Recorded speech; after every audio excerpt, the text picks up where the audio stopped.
നമുക്ക് അലീനയുടെയും മനുഷ്യങ്ങളുടെയും നാളത്തെ നല്ലൊരു കഥ കേട്ടാലോ? വീഡിയോ ഇഷ്ടപ്പെടുവാണെങ്കിൽ ഒന്ന് ലൈക്ക് ചെയ്ത് ഹൈപ്പ് ചെയ്യാൻ മറക്കരുതേ. അതോടൊപ്പം തന്നെ ആദ്യമായി കാണുന്നവരാണെങ്കിൽ സബ്സ്ക്രൈബ് ചെയ്യാനും മറക്കരുത് കേട്ടോ. അങ്ങനെ നമ്മൾ കാണുന്ന അലീന പതിവ് പോലെ തന്നെ രാവിലെ എഴുന്നേറ്റു. അടുക്കള ജോലികളൊക്കെ പെട്ടെന്ന് തന്നെ തീർക്കുകയാണ്. കൊല്ലപ്പള്ളിക്ക് പോകണം, എല്ലാവരുടെയും യാത്ര പറയണം. നാളെ താൻ ഈ വീട് വിട്ട് പോകുവാണ്. അച്ഛൻ പറഞ്ഞ സ്ഥലത്തേക്ക്. ആ ഒരു ചിന്തയോട് കൂടിയിട്ട് അലീന പെട്ടെന്ന് തന്നെ ജോലികളൊക്കെ തീർത്തു. അപ്പോഴേക്കും കൃഷ്ണമോള് വന്നിട്ട് ചോദിച്ചു, ഇതെന്താ അലീന ചേച്ചി ഇന്ന് നേരത്തെ എഴുന്നേറ്റോ എന്ന് ചോദിച്ചു. ആഹാരമൊക്കെ നേരത്തെ ഉണ്ടാക്കിയല്ലോ എന്ന് പറഞ്ഞു. അതെ, എനിക്കിന്ന് കൊല്ലപ്പള്ളി വരെ പോകണം. അതെന്താ ചേച്ചി? അതെ, അവിടം വരെ പോകേണ്ട കുറച്ച് ആവശ്യങ്ങളുണ്ടെന്ന് പറഞ്ഞു. കൂടുതലായിട്ടൊന്നും അലീന പറഞ്ഞില്ല. അപ്പോഴേക്കും കൃഷ്ണമോള് ചോദിച്ചു, അതെന്തിനാ പെട്ടെന്ന് ഇപ്പം ചേച്ചി പോകുന്നത്? ഒരു കാര്യം ചെയ്യാം, ഉച്ച കഴിഞ്ഞ് പോകാം. എൻ്റെ എക്സാം കഴിഞ്ഞ് വന്നിട്ട് ഞാനും കൂടെ വരാമെന്ന് പറഞ്ഞു. അത് വേണ്ട, ഞാൻ തനിച്ച് പോയിക്കോളാം. നിനക്ക് എക്സാം ഉള്ളതല്ലേ, നീ പോയിക്കോ എന്ന് പറഞ്ഞു. അങ്ങനെ കുറച്ച് സമയം കഴിഞ്ഞപ്പോഴത്തേനും ബാലേന്ദ്രൻ്റെ അടുത്ത് എന്നിട്ട് അലീന പറഞ്ഞു, അച്ഛാ എനിക്ക് കൊല്ലപ്പള്ളിക്ക് പോകണമെന്ന് പറഞ്ഞു. അതെന്തിനാ ഇപ്പോൾ അവിടേക്ക് പോകുന്നേ? ഞാൻ പറഞ്ഞല്ലോ അച്ഛാ, ഞാൻ പോകുമല്ലേ. പോകുന്നതിന് മുമ്പ് എനിക്ക് എല്ലാവരെയും കണ്ടൊന്ന് യാത്ര പറയണം. പിന്നെ ബാലേന്ദ്രൻ കൂടുതലൊന്നും പറയാൻ പോയില്ല.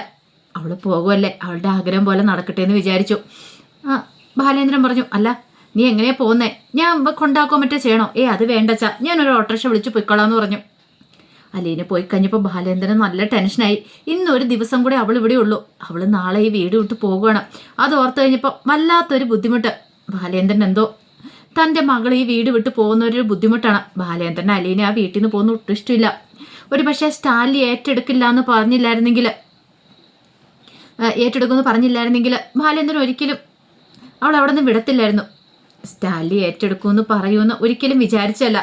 അങ്ങനെയാണെങ്കിൽ തൻ്റെ മകളായിട്ട് അവൾ ഇവിടെ നിന്നേനും. പക്ഷേ ഇനിയിപ്പോൾ അതിനെക്കുറിച്ചൊന്നും പറഞ്ഞിട്ട് കാര്യമില്ലല്ലോ. അങ്ങനെ അലീന ഒടുവിൽ എന്ത് ചെയ്തു, നേരെ കൊല്ലപ്പള്ളി വീട്ടിലേക്ക് ചെല്ലുവാണ്. അങ്ങനെ ചെല്ലുമ്പോഴത്തേനും മണിശങ്കർ അവിടെ ഇരിക്കും, സിറ്റൗട്ടിൽ തന്നെ ഉണ്ടായിരുന്നു. അലീനയെ കണ്ടു കഴിഞ്ഞപ്പോഴത്തേനും മണിശങ്കർ പെട്ടെന്ന് ആശ്ചര്യത്തോടെ ഇറങ്ങി വന്നു. ആഹാ, ഇതെന്ത് പറ്റി? വഴി തെറ്റി വല്ലതും വന്നതാണോ? അതെന്താ മനുവേട്ടാ, വഴി തെറ്റി മാത്രം ഇങ്ങോട്ട് വരാൻ പാടുള്ളൂ? അല്ലാതെ ഇങ്ങോട്ടേക്ക് വരാറില്ല, അതുകൊണ്ട് ചോദിച്ചാ. ഞാൻ എല്ലാവരെയും ഒന്ന് കണ്ടിട്ട് പോകാമെന്ന് വിചാരിച്ചു വന്നാ. കണ്ടിട്ട് പോകാനോ? അതെന്താ? അത് പിന്നെ നാളെ ഞാൻ കടപ്പാട്ട് വീട്ടിൽ നിന്ന് പോകുമെന്ന് പറഞ്ഞു.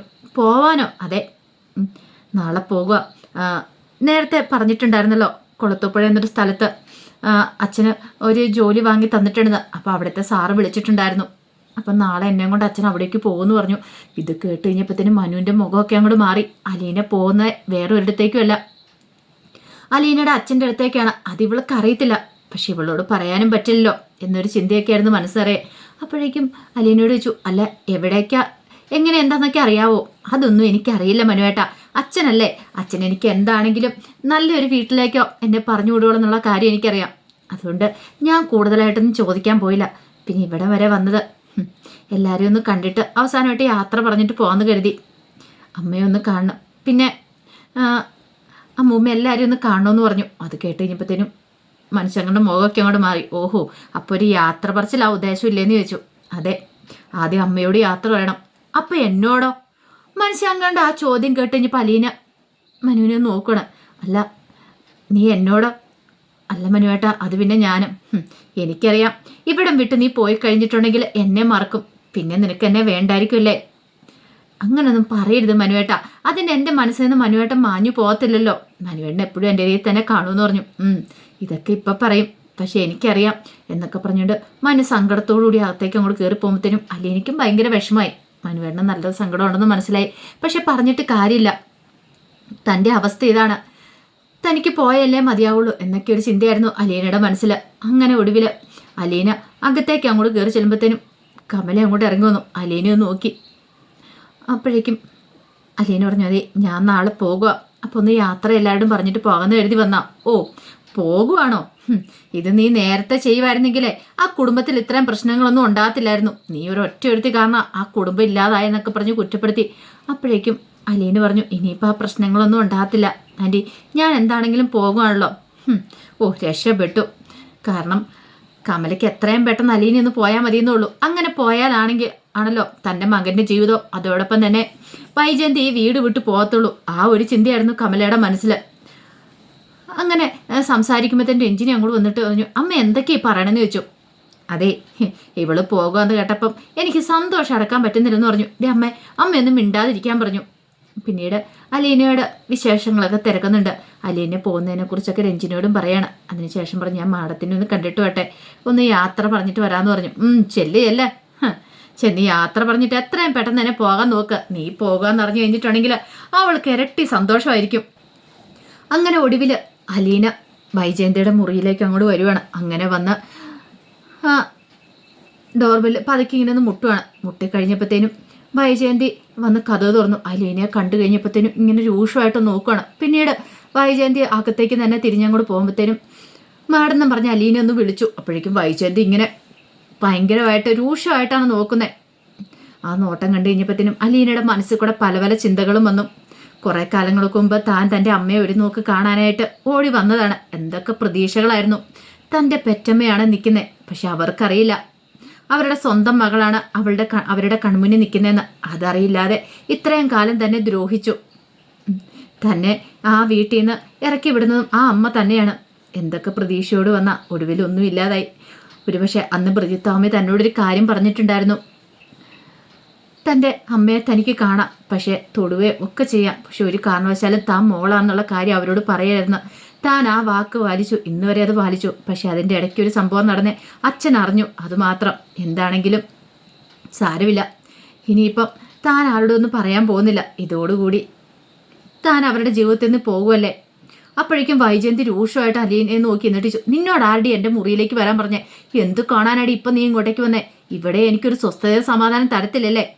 ആ വീട്ടിൽ നിന്ന് നീ പോകുമെന്ന് പറഞ്ഞിട്ട് എന്നൊക്കെ പറഞ്ഞോട്ട് ദേഷ്യപ്പെട്ട് കഴിഞ്ഞപ്പോഴത്തേനും അലീന് പറഞ്ഞു, അതെ ഞാൻ പോകാം മാഡം, ഞാൻ യാത്ര പറയാൻ വേണ്ടി വന്നാ. യാത്ര പറയാനോ?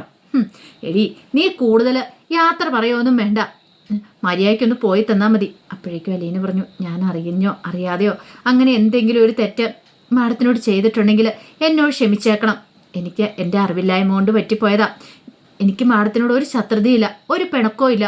ഇന്നും മാഡത്തെ ഞാൻ എൻ്റെ അമ്മയുടെ സ്ഥാനത്ത് മാത്രമേ കണ്ടിട്ടുള്ളൂ. പിന്നെ എന്നും മാഡത്തിന് വേണ്ടി ഞാൻ പ്രാർത്ഥിച്ചിട്ടുള്ളൂ. അന്നും അതെ ഇന്നും അതെ, ഇനി അങ്ങോട്ടും മുന്നോട്ടും അങ്ങനെയൊക്കെ തന്നെയായിരിക്കും.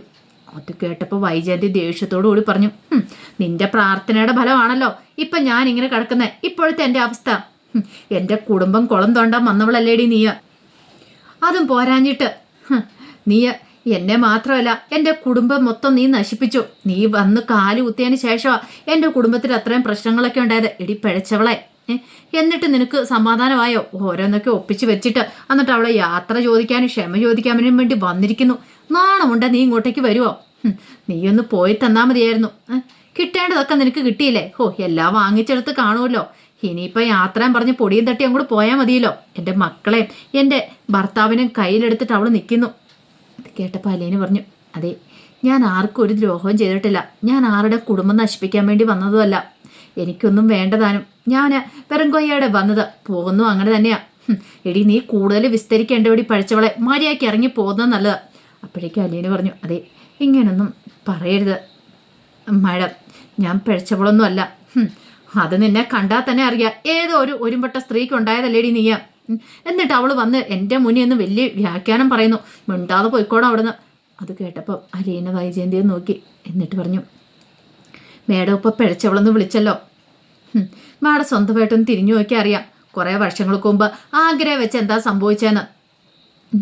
ആഗ്രഹക്കഥകളൊന്നും മാഡം മറന്ന് കാണത്തില്ലായിരിക്കുമല്ലോ അല്ലേന്ന് പറഞ്ഞു. അപ്പോഴേക്കും വൈജയന്തിയുടെ മുഖം ആകെപ്പട വല്ലാതായിപ്പോയി. അതൊക്കെ ഒന്ന് മനസ്സിലുണ്ടാവുന്നത് നല്ലതാ. നമ്മളെല്ലാം മറന്നൊന്ന് ഭാവിച്ചാലും നമ്മുടെ മനസ്സിൻ്റെ ഉള്ളിൽ ചില ഓർമ്മകളൊക്കെ ബാക്കി നിൽക്കും. അതൊക്കെ ഒന്ന് ഇടയ്ക്കിടയ്ക്ക് പൊടി തട്ടി എടുക്കുന്നത് നല്ലതെന്ന് പറഞ്ഞു. അത് കേട്ട് കഴിഞ്ഞപ്പോൾ വൈജയന്തി ദേഷ്യത്തോടെ ചോദിച്ചു, നീ എന്താടി പറഞ്ഞേ? അതെ ഞാനിന്ന് മാഡത്തിനെ ഓർമ്മിപ്പിച്ചെന്ന് മാത്രമേ ഉള്ളൂ എന്ന് പറഞ്ഞു. ഇനി എന്തായാലും മാഡത്തിൻ്റെ ജീവിതത്തിലേക്ക് ഞാൻ വരാൻ പോകുന്നില്ല. ഞാൻ പറഞ്ഞല്ലോ, എന്നും മാഡത്തെ ഞാൻ അമ്മയായിട്ടോ കണ്ടുള്ളൂ. ഇനി അങ്ങനെ തന്നെ ആയിരിക്കും. അവൾ അമ്മയെന്നും വിളിച്ചോണ്ട് വന്നിരിക്കുന്നു. കടന്നു പോടി എൻ്റെ മുറിയെന്ന് എന്നും പറഞ്ഞ് ദേഷ്യപ്പെട്ടു. അലീന സങ്കടത്തോടെ ഒന്ന് നോക്കി. എന്നിട്ട് പറഞ്ഞു, ഞാൻ പോകാം മാഡം, ഇനി ഞാൻ ശല്യം ചെയ്യാനായിട്ട് വരത്തില്ല. മാഡത്തിന് എന്തെങ്കിലും എന്നെ കാണണമെന്ന് തോന്നും. പിന്നെ നിന്നെ കാണണമെന്ന് എനിക്ക്. ഒന്ന് പോയിക്കോണം അവിടുന്ന്, എൻ്റെ കൺമുന്നിൽ പോലും കണ്ടേക്കല്ലെന്ന് പറഞ്ഞിട്ട് കുറേ ചീത്ത പറഞ്ഞു. അലീന ഒന്നും മിണ്ടാതെ പെട്ടെന്ന് തന്നെ അവിടുന്ന് തിരിഞ്ഞ് നടക്കണം. അലീനയ്ക്ക് സങ്കടം വരുന്നുണ്ടായിരുന്നു, കണ്ണുകളൊക്കെ നിറഞ്ഞു വരുന്നുണ്ടായിരുന്നു.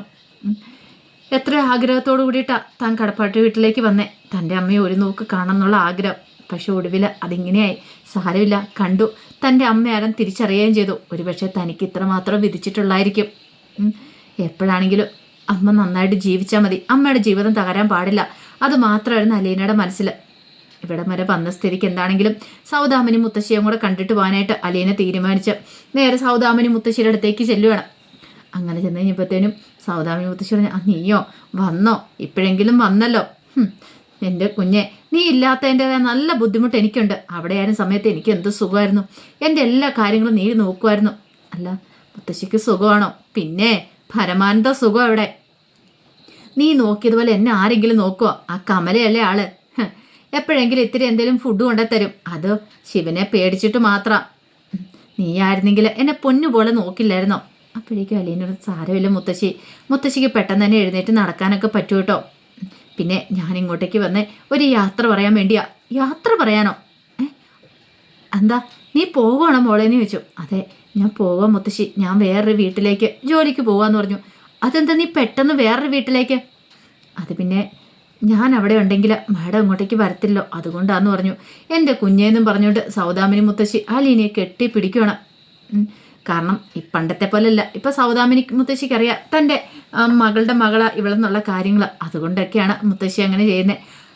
അപ്പോൾ അതിൻ്റെ കഥകളൊക്കെയാണ് കാണാൻ പോകുന്നത്. അപ്പോൾ ഇതിൻ്റെ ബാക്കി വിശേഷങ്ങളുമായിട്ട് നാളെ വരാട്ടോ. മറക്കാതെ എല്ലാവരും കയറി കാണാൻ ശ്രമിക്കണേ. അതോടൊപ്പം തന്നെ മാമ്പഴം എന്ന എൻ്റെ ചാനലിനകത്ത് ഞാൻ വരാൻ പോകുന്ന ദിവസത്തെ അലീനയുടെ മനുഷ്യങ്ങളുടെ കഥകളും കാര്യങ്ങളൊക്കെ അപ്ലോഡ് ചെയ്യുന്നുണ്ട് കേട്ടോ. അത് കാണാൻ താല്പര്യമുള്ളവർ എല്ലാ ദിവസവും ഉച്ചയ്ക്കാണ് ഞാൻ വിശേഷങ്ങൾ അപ്ലോഡ് ചെയ്യുന്നത്. അപ്പോൾ അത് കയറി കാണാൻ ശ്രമിക്കണം കേട്ടോ. ഒരിക്കൽ കൂടി എല്ലാവർക്കും ശുഭദിനം നേർന്നുകൊണ്ട് നിർത്തുന്നു. നന്ദി.